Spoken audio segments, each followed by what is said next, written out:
Обязательно ставьте лайки и пишите свои комментарии. Они нам очень важны. Хлопковая компания попросила Евросоюз ввести запрет на импорт туркменского хлопка. Международная коалиция «Хлопковая компания» Cotton Campaign обратилась к председателю Европейской комиссии Урсуле фон дер Ляйен с просьбой ввести запрет на импорт хлопка из Туркменистана. Копия письма организации имеется в распоряжении редакции Turkmen.news. Международная коалиция, стремящаяся положить конец навязанному государством принудительному труду в Туркменистане, приветствует призыв к запрету принудительного труда со стороны местных, национальных и европейских политиков, говорится в письме.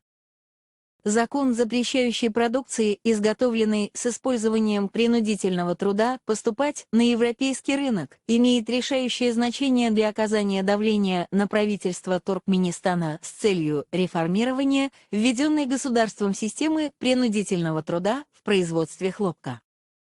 Авторы обращения подчеркивают, что ситуация в Туркменистане абсолютно очевидна. И введение запрета на импорт хлопка должно быть безотлагательным. Действующая в стране репрессивная система не позволяет покупателям проводить проверки и самостоятельно производить отбор того хлопка, который собран без применения принудительного труда. Поэтому речь может идти только о полном отказе от импорта.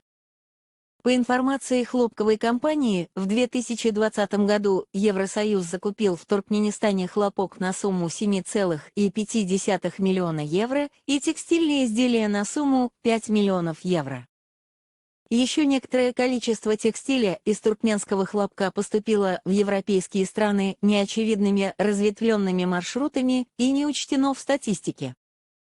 Один из главных таких маршрутов пролегает через Турцию, это подвергает цепочке поставок текстильных и швейных компаний ЕС особому риску, поскольку Турция является третьим по величине поставщиком текстиля в ЕС, а 20% турецкого экспорта в ЕС составляет текстиль, констатируют авторы письма.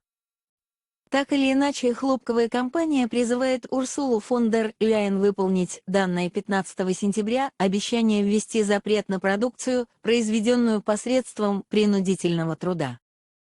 Ранее 16 декабря ей уже напомнили об этом обещании более 300 депутатов Европарламента, составившие коллективное обращение.